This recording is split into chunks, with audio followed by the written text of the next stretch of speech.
Advertencia. Esta historia aborda violencia doméstica, amenazas a menores y un episodio relacionado con intento de autolesión.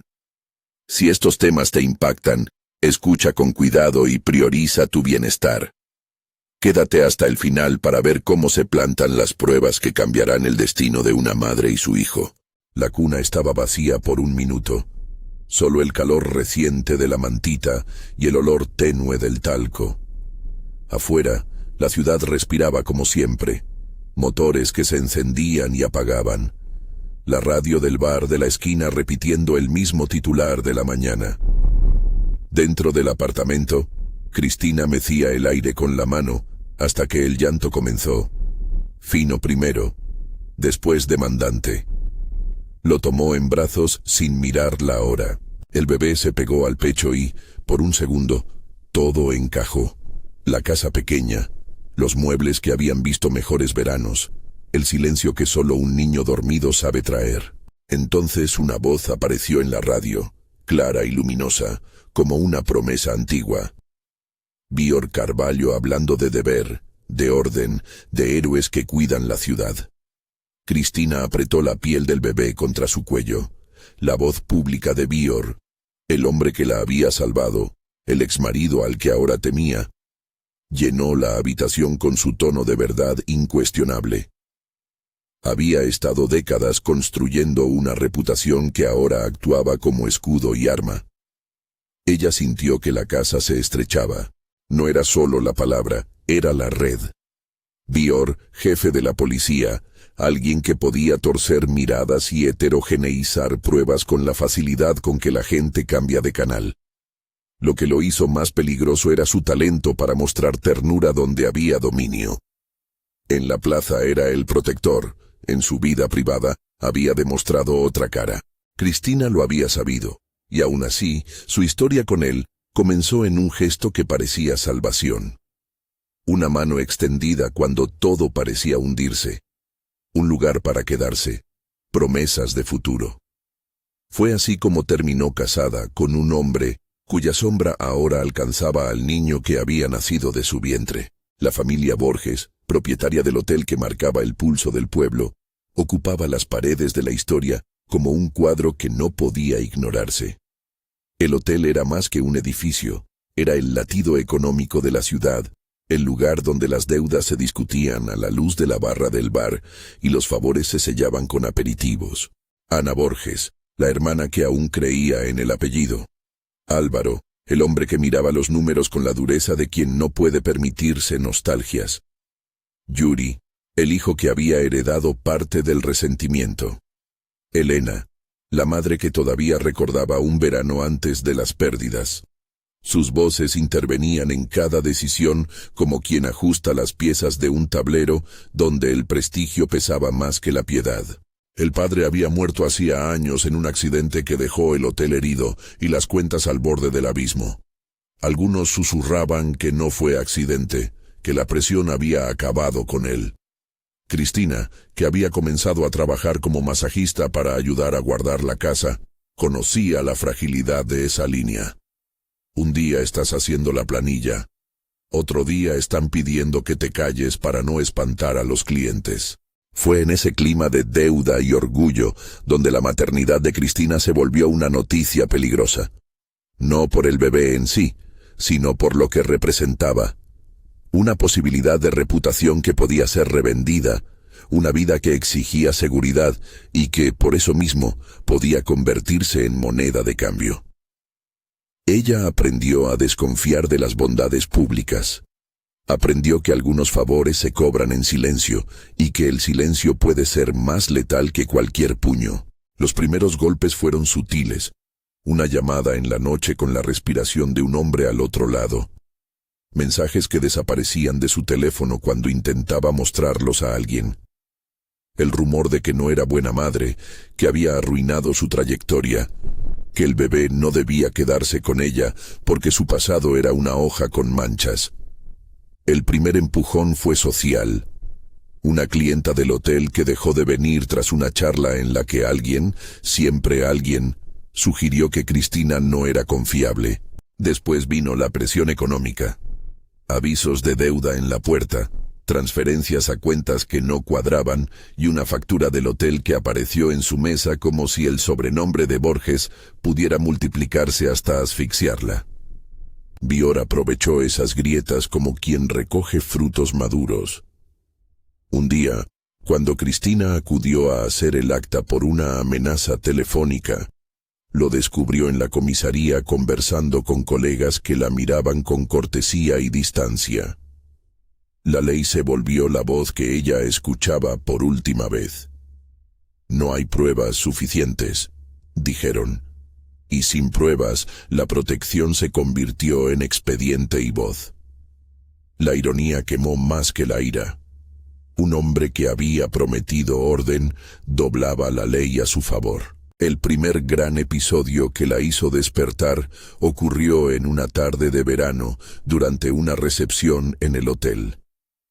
La familia Borges había organizado un brindis para suplicar a inversionistas y, por supuesto, mostrar al pueblo que todo seguía en pie.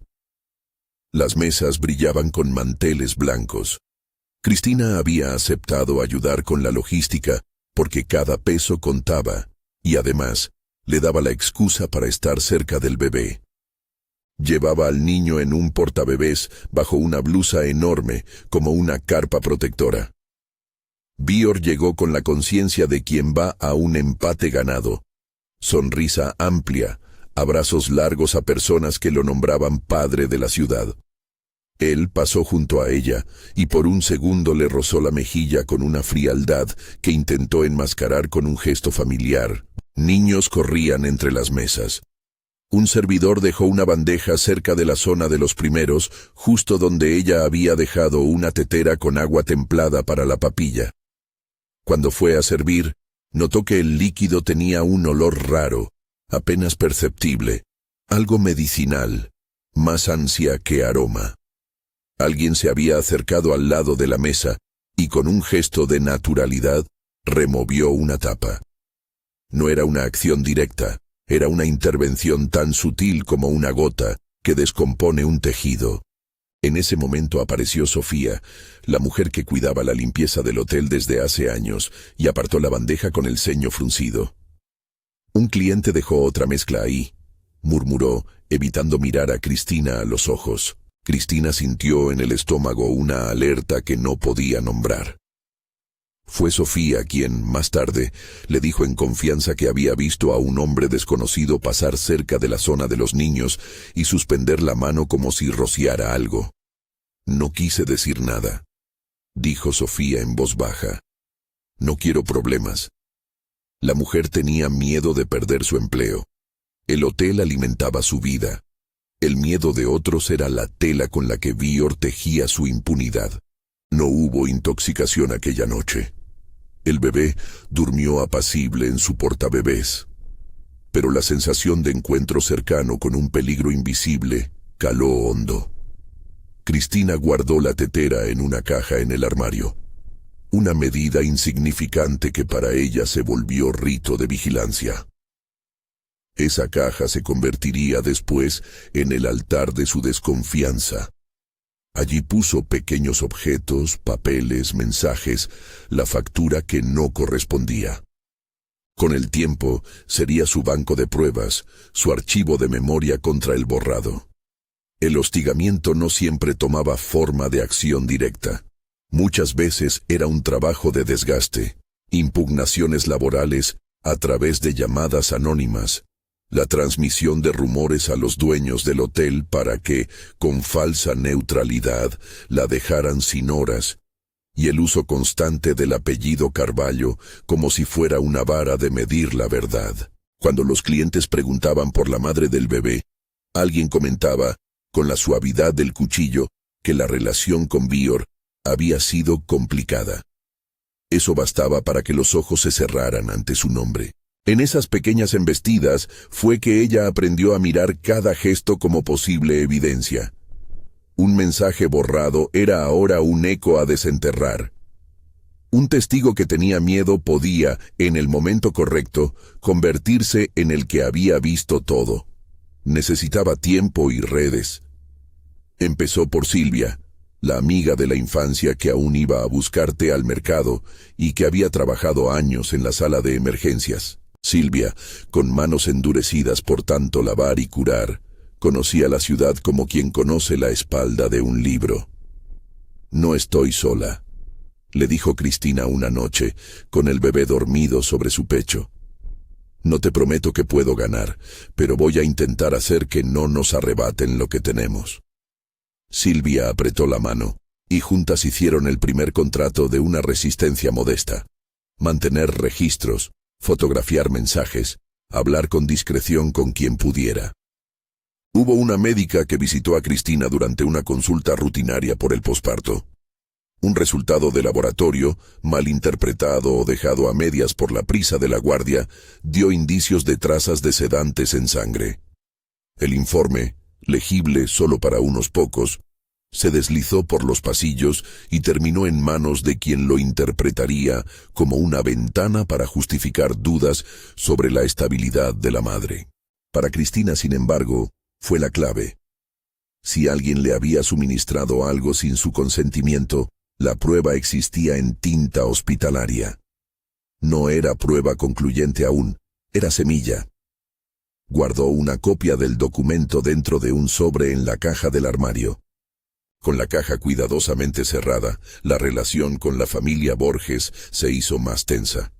Ana fingía neutralidad, pero sus ojos la delataban cuando hablaba de la reputación. «No queremos problemas», fue la frase que más repitieron, con variaciones. «Las cuentas se pagan». Para Álvaro la regla era más sencilla. La supervivencia del hotel estaba por encima de las historias personales. Cristina comprendió que la familia no era un edén de apoyo. Era en muchos aspectos una institución que velaba por su continuidad. Nadie abogaría por ella si eso implicaba enterrar el apellido Borges en rumores. Las traiciones tomaron rostro en quienes se acercaron con promesas. Nicolás, un hombre que trabajaba en la administración del hotel, alternaba cercanía con frialdad.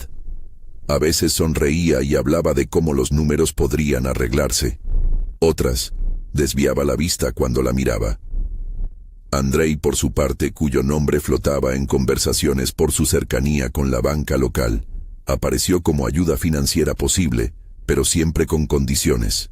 Las condiciones solían ser sutiles. Favores que parecían inocentes, gestos que pedían retorno. Cristina aprendió a medir la oferta con el ojo que ya había visto demasiadas manos interesadas. Ninguna ayuda era gratis. Todo tenía la marca de un precio invisible. En la ciudad las noticias sobre Víor tenían más peso que su realidad íntima. En los cafés lo sentenciaban con el mismo entusiasmo con que lo alababan. El hombre que hablaba de orden podía pedir favores a la ley y a la vez hacer sonreír a la prensa local con fotos de apariciones públicas. Esa duplicidad concentraba el peligro en una sola idea. La verdad, para ser reconocida, debía transformarse en algo demasiado sólido para que su sonrisa la borrara. Cristina se volvió metódica. Empezó a anotar todo: fechas, nombres, descripciones. Una libreta pequeña se convirtió en su registro de supervivencia. Allí estaba la hora de la llamada sin voz, la descripción de un coche que la dejó inquieta, la nota de la factura que no coincidía. Anotaba también detalles que para otros podían parecer triviales. El perfume que Víor solía usar, la marca de la botella que aparecía siempre en las fotos del hotel. Plantó la idea de que algo que parecía decorativo, una botella de licor, un frasco de perfume, podría ser pista. Guardó en la caja una etiqueta arrancada que había encontrado en la basura detrás del hotel, con restos pegajosos en el papel. Nadie lo sabría, pero aquellas chiquitas eran lo que, en su cabeza, haría tambalear la imagen. Cuando intentó llevar una queja formal, la rueda chirrió. Un inspector de la policía, con voz medida, explicó que los procedimientos tardarían y que las pruebas eran difusas. «Necesitamos más», le dijeron. Cristina, con la libreta en la mano, pensó en el tiempo. El enemigo de una madre es el tiempo. Con cada día que pasaba, el riesgo aumentaba. Sentía que el espacio que protegía a su hijo se volvía cada vez más delgado.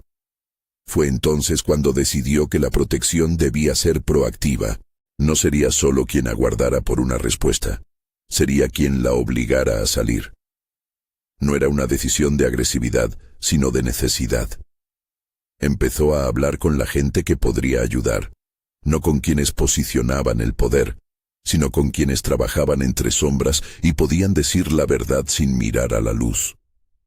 Un técnico de telefonía que conocía a Nicolás desde la escuela, un enfermero que había visto el informe incompleto, una camarera que recordaba conversaciones en la cocina. Cada uno, con temor propio, le dio migas. La narrativa de Bior empezaba a tener fisuras. Había transferencias apuntando hacia el hotel. Había una carta anónima que describía movimientos nocturnos. Todo era fragmentario, pero había concordancias que no podían ser casuales. La noche en que recibió el primer sobre sin remitente fue como la parte más nítida de su plan. Lo abrió con la respiración contenida y encontró dentro una fotocopia de un recibo, fecha, cantidad y una anotación en mano pequeña que decía, para pagarle a quien lo mantenga todo en pie. Era una transferencia desde la cuenta de alguien cercano a Bior hacia la de un tercero que había contratado servicios de atención la noche de la fiesta en el hotel. No era la prueba que cerraba un caso, pero era la cuerda que podía atar el primer nudo. El sobre también contenía una foto borrosa de una copa en la mesa donde estuvo la tetera de agua. En la foto, en el borde, se veía una mano que no reconocía. Al sostener el papel, el corazón le latió como si hubiera subido una escalera. La posibilidad de una verdad tangible le dio, por primera vez en meses, el vértice de una calma. Pero la calma era frágil. Esa misma madrugada, un coche pasó 3 veces frente a su edificio. Las luces le trazaron sombras en la pared del cuarto del bebé. Ella dejó la caja con los papeles en el fondo del armario, y por primera vez desde que supo lo que era el miedo, consideró que no bastaba con esconder, había que exponer. Antes del amanecer, mientras el pueblo dormía y el rumor de la radio era memoria, Cristina tomó la libreta y escribió una frase que repetiría como talismán. Nadie se lleva a mi hijo sin que sepan por qué. No la dijo en voz alta, la dejó como rúbrica en la última página que había llenado. Luego guardó la libreta en su bolso y se la puso la chaqueta, un gesto pequeño de algo que iba a más. Al día siguiente, el hotel organizó otra reunión de consejo, disfrazada de normalidad. La ciudad necesitaba certezas. Bior llegó a la sala con la sonrisa de quien sostiene la ley en la punta de la lengua. Cristina, por su parte, se presentó como quien tiene documentos que mostrar. No lo dijo en la reunión grande. Habló con discret, con pasos leves hacia Silvio, el técnico de telefonía que podía recuperar mensajes. «Si me ayudan con esto», le murmuró, «puede que saquemos cosas que no esperaban». Silvio la miró como quien evalúa la cuerda de un trapecio. «Si hay pruebas, se oyen», dijo, «pero no puedo garantizar que sea fácil». Lo que no sabía Cristina entonces era que alguien enviaría otra nota anónima esa misma tarde, dirigida a Bior, con una insinuación que lo colocaba en el centro de una trama que empezaba a apretar. La ciudad estaba atenta a cualquier malentendido que pudiera disolver el cómodo orden de las apariencias, y en ese tejido de apariencias Cristina preparaba su única arma.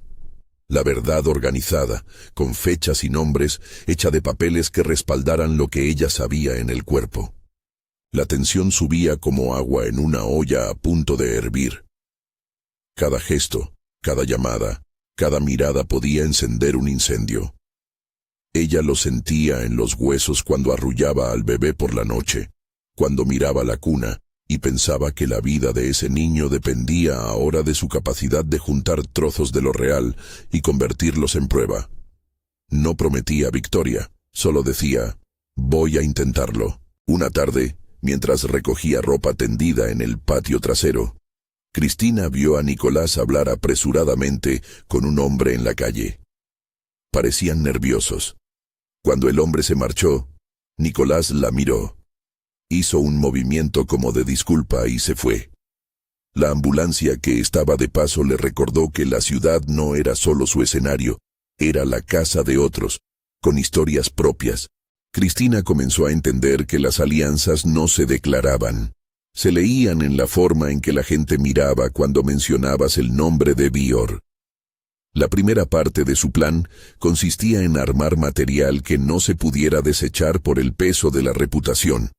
Una hoja de laboratorio, un recibo, un testimonio grabado, una transferencia bancaria. La segunda parte sería donde la ciudad estaría obligada a mirar. Necesitaba un punto de apoyo en uno de los que todavía creía en la justicia. Una fiscal con ganas de no pasar el teléfono. Un periodista con una ética más poderosa que el miedo. Un integrante de la familia Borges que decidiera que la verdad no debía morir para salvar un apellido.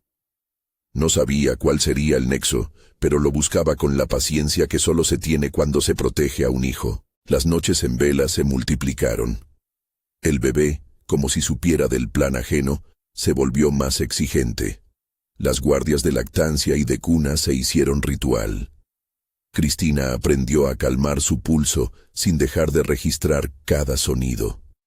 A veces, en la madrugada, se le aparecían recuerdos de la boda. La música, la gente sonriendo, un brindis donde alguien la había halagado por salvar gente. En uno de los brindis, alguien le había ofrecido un vaso que ella aceptó por cortesía. La bruma de esa noche era ahora una pieza que podía interpretarse de muchas maneras. No obstante, Cristina sentía que había algo en la textura de aquella memoria que no encajaba con su voluntad. Había una pieza que no había mostrado a nadie. Una etiqueta de perfume con restos de líquido que había recogido después del festejo. No tenía la evidencia de laboratorio todavía, pero la guardaba como quien conserva una promesa de futuro. Esa etiqueta, pensó, si se analizaba, podría indicar presencia de sustancias. Era la semilla de un argumento que, más adelante, si se combinaba con la transferencia y la nota del hospital, podría construir un relato sólido. El límite entre el coraje y la temeridad se estrechaba. Cristina lo sabía. No podía permitirse errores que crearan más peligro. Por eso actuó con discreción y con una estrategia de lentitud. No fue inmediato. Encontrar aliados fue como pescar en agua turbia. Cada captura valía por su incertidumbre. Cierta noche, cuando la lámpara del comedor proyectaba sombras largas, Cristina recibió una llamada. Silvia, a voz baja, le dijo que alguien en la guardia había hablado. Hay un enfermero que recuerda a un paciente con sedantes, pero borraron gran parte del informe. Dice que lo vio la noche de la fiesta, murmuró. La noticia llegó como electricidad. ¿Quién?, preguntó Cristina sin pensar. No lo sé. Dice que no puede insistir en voz alta. Tiene miedo. Era exactamente el tipo de información que podía encender algo más grande. Un testigo dispuesto a empezar a hablar si alguien le daba un lugar seguro. A la mañana siguiente, el aire estaba más denso.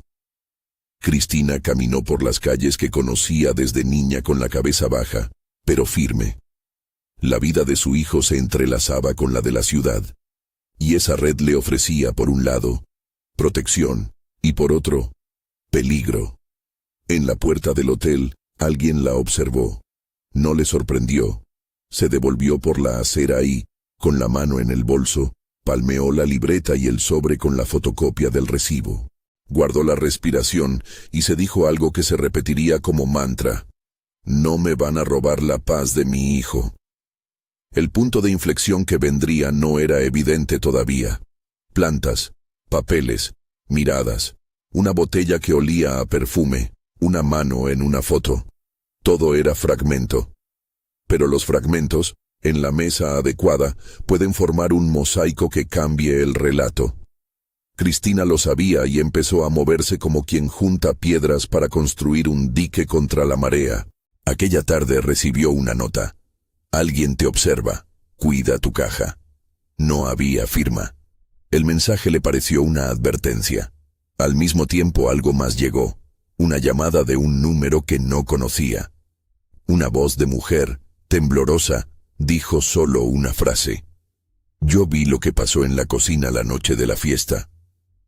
Antes de que pudiera preguntar más, la línea se cortó. Cristina quedó mirando el teléfono. Era la cuerda que empezaba a tirar de una madeja. Podía ser una trampa. O podía ser la llave que necesitaba. Decidió por primera vez que no esperaría a que las cosas se resolvieran por sí solas. Tomó la libreta, escribió la hora, el número incompleto que había llamado y la frase como nota de un mapa. Cerró el bolso, tomó al bebé y se fue al único lugar donde aún se sentía protegida por una rutina. La sala de masajes donde trabajaba, un local pequeño con luces tenues y el olor a aceite que siempre prometía alivio. Allí, entre toallas y frascos, planearía el siguiente paso. Al cruzar la puerta, no imaginó que su movimiento pondría en marcha una reacción en cadena que desataría la ciudad. No lo sabía aún. Solo tenía una certeza. No dejaría que la reputación de un hombre definiera la seguridad de su hijo. Afuera, la radio seguía repitiendo los mismos titulares. Adentro, ella respiró y guardó la libreta en la parte más profunda del bolso. Luego, con gentileza, arropó al bebé y encendió la luz. En algún lugar del hotel, alguien hojeaba papeles y preparaba una respuesta. La ciudad, ajena y a la vez cómplice, se disponía a mirar. Y Cristina, con su caja de pruebas sin revelar y su corazón aferrado a la certeza de que debía proteger al niño por encima de todo, llegó al filo donde la paciencia se convierte en acción. Cuando apretó el interruptor del consultorio, un sobresalto sonó en su bolso. Un mensaje entrante. Era solo un número desconocido. Cristina lo tomó, miró la pantalla y, sin abrirlo, decidió que la próxima vez que hablara, no sería desde la incertidumbre.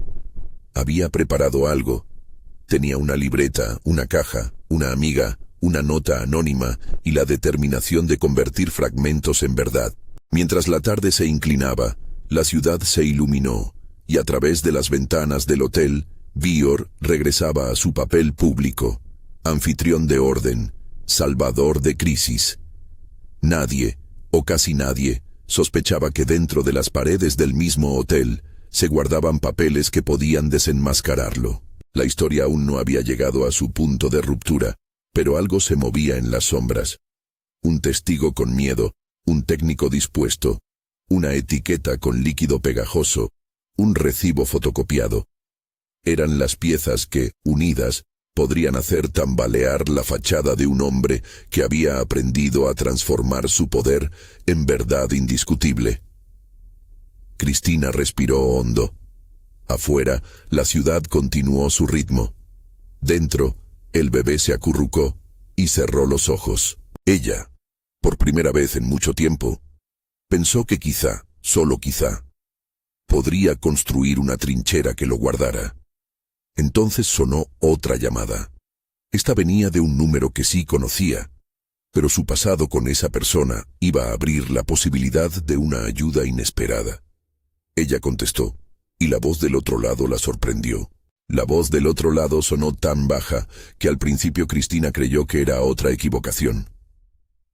Hola, Cristina, soy Nicolás. Se le clavó el nombre como una aguja tibia. Había esperado llamadas desde números desconocidos, susurros, advertencias. No esperaba la voz de quien días atrás la había mirado con una mezcla de pena y cálculo en la recepción del hotel. Nicolás tardó en hablar, como si cada palabra costara dinero. No puedo hacerlo por teléfono. ¿Puedes verme? Hay cosas que no debería tener. No puedo cargar esto más. Cristina tuvo la sensación de que la ciudad se inclinaba en ese segundo. que los muros escuchaban. Miró al bebé dormido contra su pecho y sin pensarlo dijo que sí. Se encontraron en un café que olía a tostado y a confidencias. Nicolás llegó con la camisa desabotonada, las manos manchadas de tinta de recibos. Parecía mayor, como si las noches en vela lo hubieran pulido por fuera. Se sentó frente a ella y dejó sobre la mesa un sobre grueso. Lo encontré en la carpeta de movimientos del hotel, por accidente, dijo sin levantar la vista, y su voz se quebró en una rendija de culpa. Transferencias a cuentas que no tienen sentido, fechas, nombres, y algo más, un video que alguien me pidió que borrara, y yo lo guardé. No puedo seguir cubriéndolo. Cristina sintió que el mundo entero se condensaba en ese sobre. Lo tomó con manos que no le temblaban. Adentro había fotocopias de recibos, nombres, una cara borrosa en una foto, anotaciones a lápiz y un USB con una etiqueta sin marca. Al mirar a Nicolás, vio que el hombre había estado en la cuerda floja demasiado tiempo. Su entrega era un acto tembloroso de reparación. ¿Por qué ahora?, preguntó Cristina en un susurro. ¿Qué te hizo cambiar? Nicolás no pudo sostener la mirada y dejó que el silencio respondiera por él. Finalmente dijo: anoche vi un coche dando vueltas frente a tu casa. No pude dormir, y hoy vi a tu bebé en la plaza con su madre y no pude más. He estado asustado de Bior como todos, pero esto es un niño. Si él supiera que yo sé, no sé lo que pasaría. Prefiero perder mi trabajo que seguir siendo parte. Las piezas encajaron con un sonido seco. El USB podía contener la prueba que faltaba. Quizás el fragmento de video de la fiesta, quizás la imagen de una mano cerca de la tetera, quizás una transferencia con la anotación que figuraba en la fotocopia que ella había recibido semanas atrás. Cristina sintió que un alivio lento se abría, pero también el peso de una verdad que venía a comprar un precio. Si me das esto a mí, y lo usamos mal, empezó, y se calló. No quería pensar en venganzas personales. ¿Irás a la fiscalía?, preguntó Nicolás. No voy a escapar de esto sin perderlo todo. Mi familia depende del salario, lo sabes, pero no quiero ser el que le pise el camino a un niño. Cristina cerró los ojos y pensó por un instante en la cuna, en las noches en las que había oído pasos lejanos y había sentido el pecho apretado. No sola, dijo al fin. No sola. Había demostrado ya que no iba a confiar su vida a la ley sin respaldo. Sabía que necesitaba a alguien que no temiera la presión mediática. Con Silvia, con la médica, con el técnico. Vamos a ir donde alguien que pueda tomarlo sin que lo borren. Nicolás asintió, extenuado. Hay algo más. Hay un correo electrónico entre Andrei y uno de los proveedores. Andrei está ligado a la banca. Pide servicios. Pide discreción. Menciona una noche de tapadera en las notas. Andrés o Andrei, como decía la gente, había sonado alguna vez como posible aliado. La ciudad tenía un olor a transacciones y favores que se disimulaban con café. La primera conversación con la fiscal fue tensa. Era una mujer joven, de gesto firme, que había llegado con la enfermedad sana de creer que las leyes podrían, a veces, funcionar. Se llamaba Lucía, y no prometió milagros. Prometió procedimiento. Escuchó la historia con la profesionalidad de quien sabe que la sensibilidad de una madre no es prueba, pero que los indicios pueden formar un mapa si se conectan correctamente. Necesito custodia de lo que traen y testigos dispuestos a hablar, dijo. Si Nicolás asegura que entregó los originales y podemos recuperar el video, la unidad financiera puede solicitar registros y el hospital, si la doctora confirma trazas en un informe, eso da inicio a una investigación.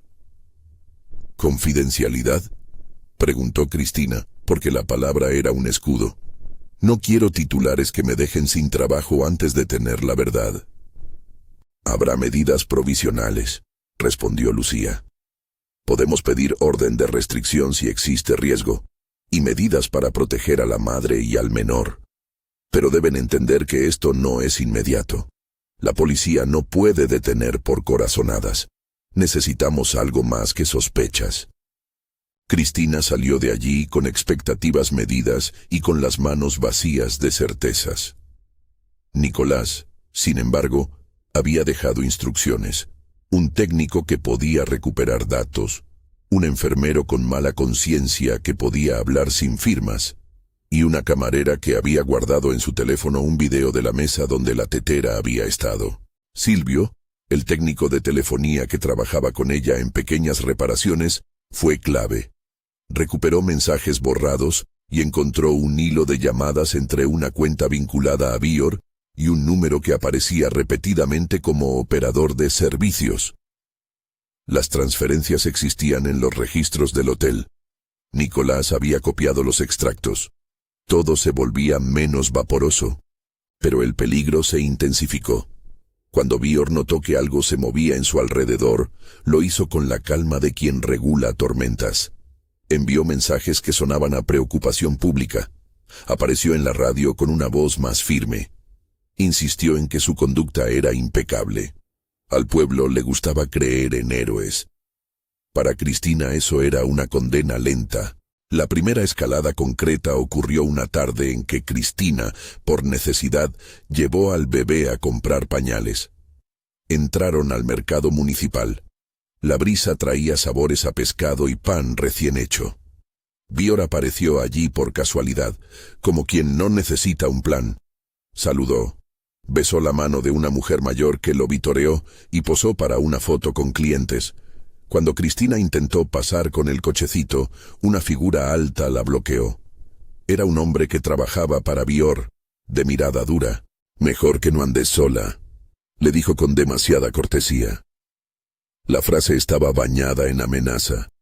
Cristina dijo que no quería problemas, pero sintió que la piel del bebé se erizaba con la tensión. Esa misma semana, alguien intentó sacar una copia de los archivos de Nicolás del hotel. Nicolás lo supo y lo ocultó.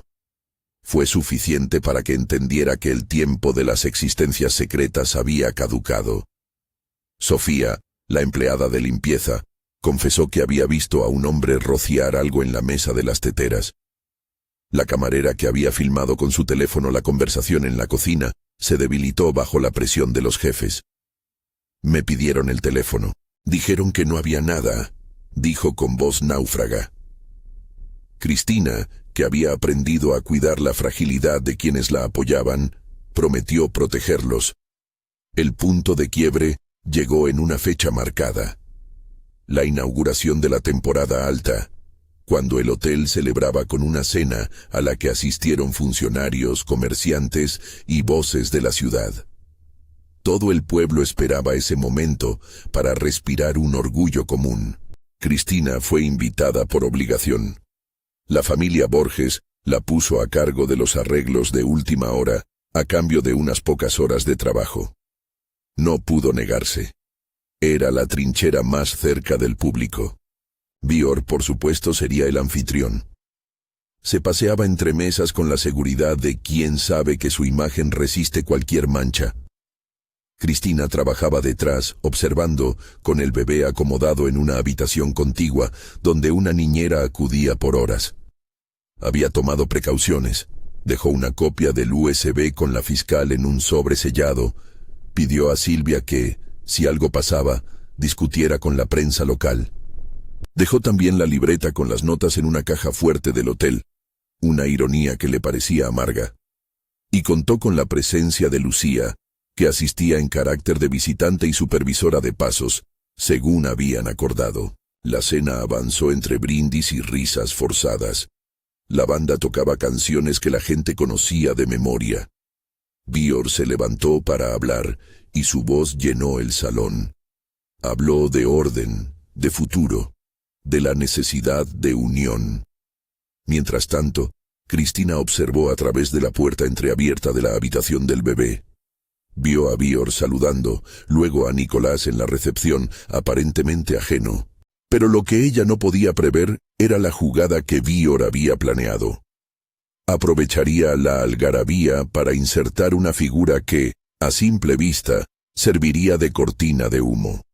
Un empleado contratado para relajación infantil, un hombre que nadie conocía, pasaría por las mesas con un carrito y, según la conspiración, proporcionaría apoyo temporal a madres.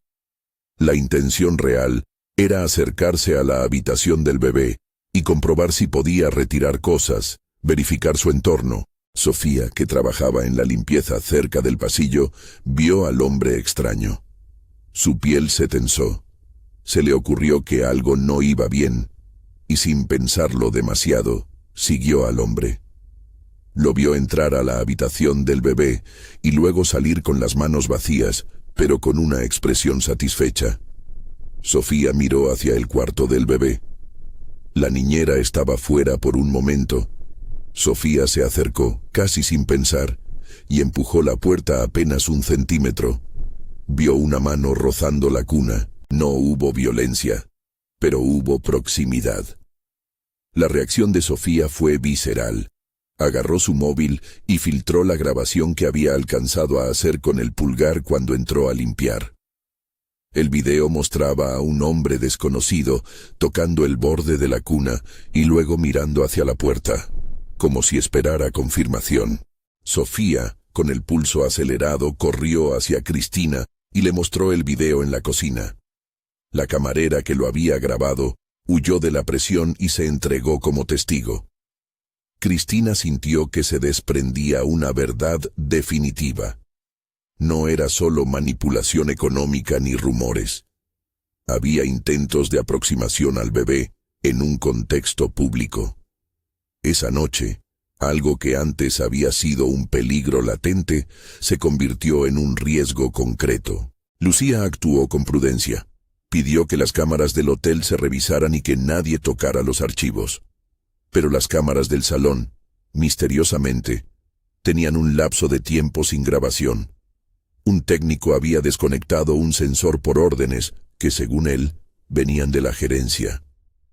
Nicolás explicó que había recibido un llamado de su supervisor pidiéndole que el sistema fuera atendido y que justificara la interrupción como mantenimiento. Aquellas coincidencias tejían una red que no dejaba márgenes de inocencia. Fue entonces cuando Víor, fiel a su estrategia, habló en voz alta ante los invitados, alabando la claridad de los horizontes y la nobleza de las familias que sostenían el hotel. Su tono era casi triunfal. Cristina, que había aprendido a leer la arrogancia detrás de la sonrisa, sintió la tensión subir hasta la garganta. Se acercó a Lucía y le susurró que el video existía. Lucía ordenó discreción y pidió que nadie, bajo ninguna circunstancia, dejara el salón sin pasar por una pequeña verificación en la recepción. El protocolo, que en otras manos sería rutina, esa noche fue un puerto de seguridad. La fiscal llamó a su equipo y pidió custodia de los archivos. En la confusión, Nicolás fue descubierto por 2 hombres del entorno de Víor. Lo llamaron a un costado y lo amenazaron con palabras que no eran violencia directa, pero que olían a pérdida y venganza. Nicolás, que ya había tomado la primera decisión de su vida que lo exponía, escuchó y sonrió con amargura. Hagan lo que quieran. Yo ya no puedo guardar esto. Fue un acto de desafío y de caída. En ese momento, un murmullo empezó a crecer entre los invitados. Alguien había visto a Nicolás con cara de culpa. Víor lo notó, y su ribete de molestia se convirtió en ostentación. El clímax público se acercaba, sin embargo, por una ruta doble. Mientras Lucía y su equipo pedían de manera formal los registros, Lucas, el periodista joven que había prometido discreción, recibió un paquete de un remitente que no quiso nombrar. En su interior, una copia del USB y una carta que decía que la verdad merecía ser revelada a la luz. Lucas, que tenía una ética periodística rígida, no quería publicar aún. Sabía que un titular prematuro podía destruir una investigación. Pero también sabía que el público debía conocer que se estaba enfrentando a problemas serios. Decidió esperar a un momento en que la fiscalía tuviera algo contundente. Su labor sería exhibir, no condenar. La noche cerró tensa. Cuando Cristina fue a acostar al bebé, se percató de que la puerta de su apartamento estaba entreabierta. No había señales de entrada forzada. Su memoria fue al coche que había pasado 3 veces frente a su casa, a la luz que había barrido la pared del cuarto. Tembló, recogió la caja y la libreta y las escondió en uno de los doble fondos que había hecho en la ropa del bebé. Antes de cerrar la puerta, respiró. No podía dejar que el miedo la paralizara. La mañana siguiente trajo consigo un acontecimiento inesperado. Una llamada de Elena, la matriarca de la familia Borges. Elena la había evitado, o la había tratado con formalidad distante durante semanas. Ahora la llamó y le pidió que fuera al hotel, a la vieja oficina donde las paredes olían a papel y a memoria. Cristina fue sin certezas. Encontró a Elena sola en el despacho, con los puños fuertes sobre la mesa y los ojos húmedos. «No puedo ignorar lo que vi», dijo Elena en voz baja. «Tuve miedo por el apellido, por las deudas, pero vi a Bior salir una noche a las 3 de la madrugada con una carpeta. Pensé que tenía que ver con inversionistas. Ya no puedo seguir pensando que proteger el apellido vale más que una vida». Elena accedió a abrir una caja que había guardado en el fondo de su armario. Recibos, cartas de oferta, comprobantes de transferencias que ella había anotado durante años como si archivara una enfermedad familiar. «Mi marido», empezó y luego guardó silencio. Lo que Elena sacó eran hojas que mostraban pagos que, si se seguían, desembocaban en una cuenta que tenía relaciones con proveedores que habían aparecido en los extractos de Nicolás. Elena, con su gesto de conservación del apellido, ofrecía ahora lo que había guardado como un mecanismo de supervivencia. Era la confesión de una vieja guardiana que eligió la verdad por encima del mito de una familia. La confesión de Elena fue un disparo en la trama. Lucidez y culpa que pesaban como una roca. «No vine a acusar», dijo. «Vine a decir la verdad que me robó el sueño. Si con eso puedes proteger al niño, haz lo que debas». Sus palabras abrieron una puerta que nadie esperaba. Su gesto era una traición a la narrativa de la familia, pero también un acto de vacuna contra la corrupción. Elena no buscó perdón, buscó rectificar. Con esos papeles y con el USB en manos de la fiscalía, la investigación tomó forma. El fiscal financiero empezó a trazar una red de movimientos que vinculaban pagos, proveedores y servicios sin explicar. Había nombres, fechas y sumas que no cuadraban con contratos legítimos. La reconstrucción exigió tiempo, y la fiscalía obtuvo una orden de diligencia para revisar las cuentas. Mientras el proceso administrativo avanzaba, la presión pública aumentó. Bior, que había sido soberano en la escena local, empezó a sentir el viento en contra. Fue en ese intervalo, cuando la ciudad esperaba la caída de la fachada, que Bior decidió jugar su carta más arriesgada: desafiar a Cristina en público. Organizó una rueda de prensa donde aseguró su inocencia y se presentó como la víctima de calumnias. «No permitiré que mi nombre sea arrastrado», dijo, con la voz de quien cree que su palabra es suficiente. La prensa local acudió en masa. La rueda de prensa fue transmitida en vivo. Entre los micrófonos, alguien le hizo una pregunta difícil. «Señor Carvalho, ¿por qué figuran transferencias desde su entorno hacia cuentas de proveedores sin contrato escrito? ¿No cree que eso exige una explicación más allá del ruido mediático?» Bior respondió con la habitual mezcla de ironía y elegancia. Justo cuando parecía tener el control, su teléfono vibró en su bolsillo. Miró la pantalla, y por un instante, su cara perdió la compostura. Un mensaje apareció. Un extracto fotocopiado con una anotación manuscrita que decía para mantenerlo en pie: «Noche de tapadera». La escena fue como ver a un rey topar con un espejo. Nadie más entendía lo que había pasado. Pero Cristina sintió que la frivolidad del poder se rajaba un poco. En la sala, Nicolás, que había decidido ir aquel día sin avisar, vio a Víor perder la compostura. Había llegado para hablar con su conciencia. No supo explicar por qué subió al estrado en ese momento, pero lo hizo. «Yo fui parte», dijo con voz grave, y eso detuvo todo. Las cámaras se volvieron hacia él como si fuera un faro. «He estado manejando números para el hotel, y de forma cobarde permití que se hicieran transferencias que no comprendía. Hoy traigo pruebas. No quiero proteger a nadie que dañe a un niño». La confesión pública de Nicolás cayó como una bomba. Había elegido la vergüenza antes que la complicidad. Su gesto fue inesperado porque había sido percibido como ambiguo, muchas veces distante. Su valor se volvió auriga de la verdad. El efecto fue doble. Por un lado, Nicolás fue inmediatamente atacado por parte de los seguidores de Víor. Por otro, su testimonio abrió la puerta para que otros empezaran a hablar. La camarera aportó su video. Sofía declaró. La médica confirmó el informe parcial que había desaparecido y Elena entregó los papeles que explicaban las transferencias. La fiscalía, que había sido paciente y metódica, comenzó a atar los hilos. No fue una detención inmediata ni una caída repentina.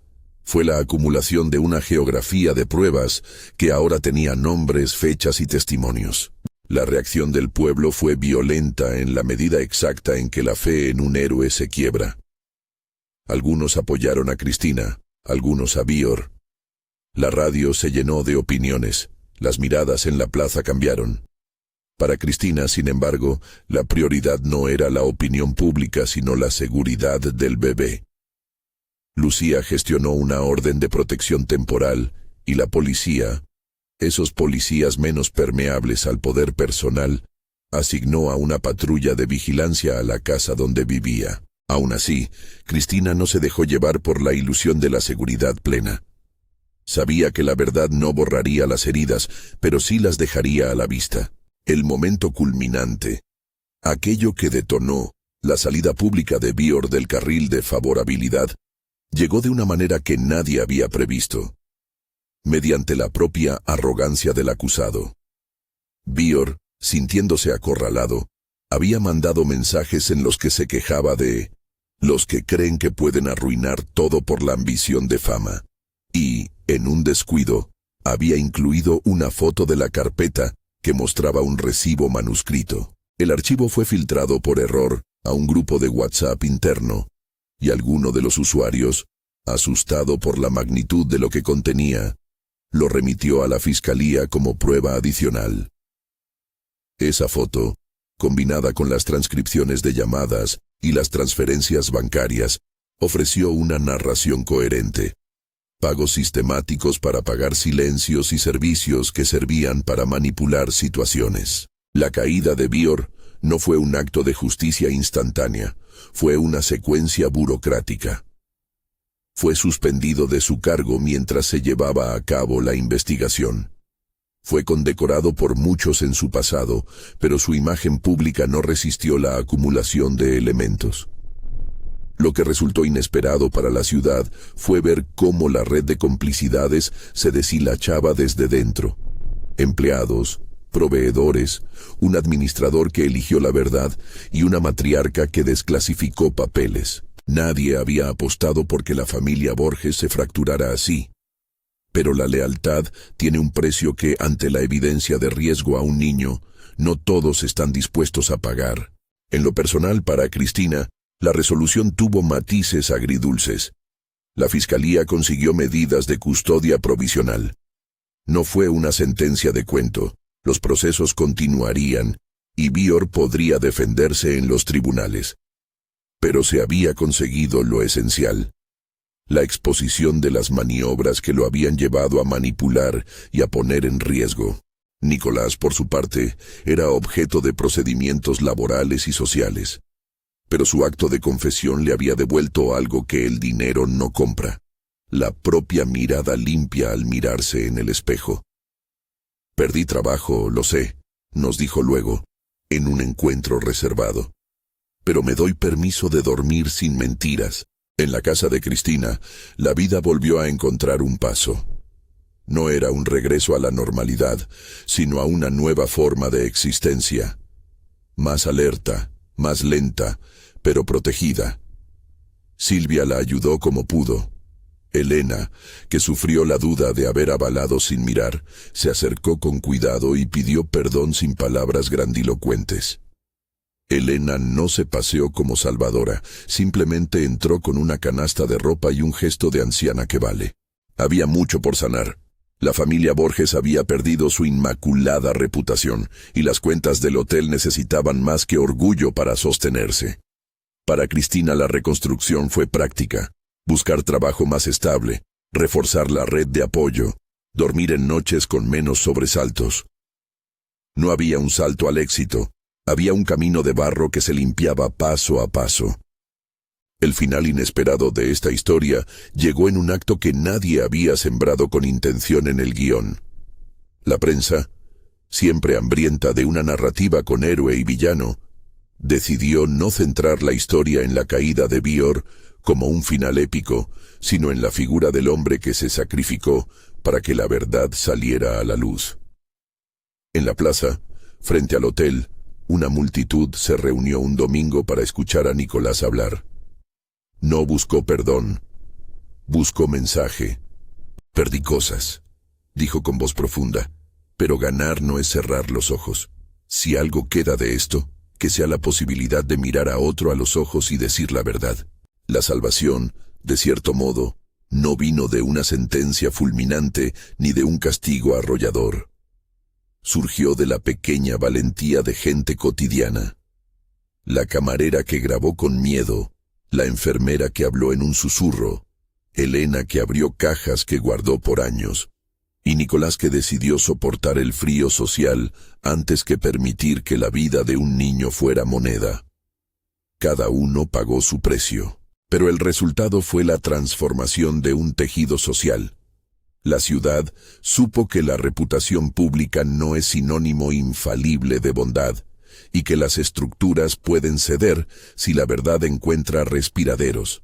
En los meses que siguieron, los procedimientos judiciales avanzaron con la lentitud institucional habitual. No hubo celebraciones estridentes, hubo peritajes, declaraciones y audiencias. Bior fue suspendido y enfrentó cargos por manipulación y por uso indebido de fondos en investigación administrativa. La acusación penal requería más pruebas y más tiempo. Cristina no celebró porque sabía que la justicia no borraría las noches de miedo ni las dudas que se habían instalado. Celebró, en cambio, por la tranquilidad del bebé y por la estabilidad creciente de su propia vida. El Hotel Borges, golpeado, se reinventó. Álvaro, no sin dolor, entendió que proteger el apellido no justificaba los silencios. Decidió reestructurar la administración y contrató a un equipo nuevo que debía rendir cuentas. El costo fue económico y social, pero la familia encontró en la reparación una forma de sostener lo que importaba: personas, trabajo, decencia. Elena, por su parte, se dedicó a acompañar a Cristina en cosas pequeñas, llevar al bebé a pasear, charlar sobre recetas. No hubo una reconciliación épica, hubo gestos. Para Cristina aquello fue suficiente. En la intimidad, Cristina comenzó a trabajar en una red de apoyo para otras mujeres del pueblo. No fue un proyecto pomposo, sino una mesa semanal en la que se hablaba de derechos, de cuidados y de cómo proteger a los hijos. Era, en cierto sentido, la resistencia transformada en algo constructivo. No reparó en que su historia se había vuelto historia pública. Simplemente la hizo útil. A veces, cuando contaba fragmentos, evitaba detalles dolorosos, y las mujeres le daban las gracias con lágrimas en los ojos. La maternidad siguió siendo su motor, no solo a la hora de proteger físicamente al bebé, sino de construir un futuro con menos miedo. Nicolás perdió a algunos amigos, otros lo llamaron por su nombre con respeto. Fue despedido del hotel y vivió un tiempo con la pregunta de si había elegido bien. Un día en la plaza, una madre joven se le acercó con timidez y le dijo: «Mi hija dormía sola y yo tenía miedo de todo. Verte hablar me dio fuerzas». Nicolás, que había soportado la lluvia, comprendió que su gesto no había sido en vano. Había un precio que él había pagado y había una semilla que crecía. Lo inesperado, no una venganza ni un ajuste de cuentas total, fue el acto de humanidad que decidió una red. La ciudad resistió la tentación de cerrar el capítulo con un golpe final. Eligió, en cambio, mirar internamente y reparar. Bior, despojado de su cargo y con una investigación en curso, tenía por delante una ruta judicial donde no todo estaba sellado. La vida de Cristina y su hijo continuó, con la sombra atenuada pero presente. No hubo una sentencia que cerrara las heridas de un solo tajo. Hubo procesos, consecuencias y una comunidad que aprendió una lección dolorosa. Con el tiempo, el bebé creció entre las paredes de una casa que respiraba menos miedo. Cristina encontró trabajos que, si bien no la hicieron rica, le devolvieron un sentido de autonomía. Se convirtió en un nombre en la ciudad, no porque fuera heroica de forma épica, sino porque sostuvo su verdad día a día. En la plaza, los niños corrían y la gente hablaba de nuevas políticas en el hotel. Había más guardias, sí, pero sobre todo había protocolos que antes no existían. En una tarde en que el sol pegaba con suavidad, Cristina llevó al niño al mercado. Cuando pasaron frente a la casa donde Bior aún vivía, lo vio por la ventana. Era la misma figura que había sido poderosa, ahora retraída y con la mirada concentrada en papeles. No hubo rencor en el gesto de Cristina. Hubo la compostura de quien sabe que no todas las batallas se ganan con héroes arrojados. Había tristeza, sí, y también el alivio de un camino que, aunque no perfecto, había seguido su rumbo. La historia no concluye con un final de película. Concluye con actos pequeños que hicieron posible la protección. Una confusión de cuentas que Nicolás decidió exponer. Un sobre anónimo que alcanzó a manos responsables. La voz de una matriarca que cambió su lealtad. Y la valentía de mujeres que hablaron. Lo inesperado fue la manera en que la verdad emergió. No por una caída explosiva, sino por una costura lenta que unió fragmentos dispersos. Cuando meses después, Cristina repasó su libreta una tarde lluviosa, encontró la última frase que había escrito antes de comenzar la lucha. «Nadie se lleva a mi hijo sin que sepan por qué». Sonrió con el cansancio de quien ha gastado fuerzas y junto a Silvia empezó a planear una reunión para las mujeres del barrio. No buscaba aplausos, solo quería que la voz de las que temen encontrara otras voces. En la última escena, mientras el bebé dormía con el ritmo suave de sus manos en la sábana, Cristina miró la cuna y señaló a la ventana por donde entraba la luz. Afuera, la ciudad no era ya la misma. Había cicatrices, sí, pero también estructuras nuevas. Y en el pecho de ella, una convicción que no necesita celebridades. La protección de una vida tiene valor en sí misma, y el precio de la verdad, aunque alto, no es peor que la ausencia de justicia. Si algo quedaba de la historia, era la certeza de que la lucha para proteger a un hijo puede mover a gente común a actos extraordinarios. Y que, a veces, lo inesperado es que el cambio venga de quienes menos imaginamos, pagando con su reputación y su confort para que otro pequeño pueda dormir sin miedo. Si esta historia te conmovió, considera suscribirte y compartir para que más personas conozcan relatos que invitan a proteger y apoyar a las víctimas. Si este tema te afecta personalmente, busca ayuda en las líneas oficiales de atención en tu país. Hay servicios preparados para acompañar y proteger.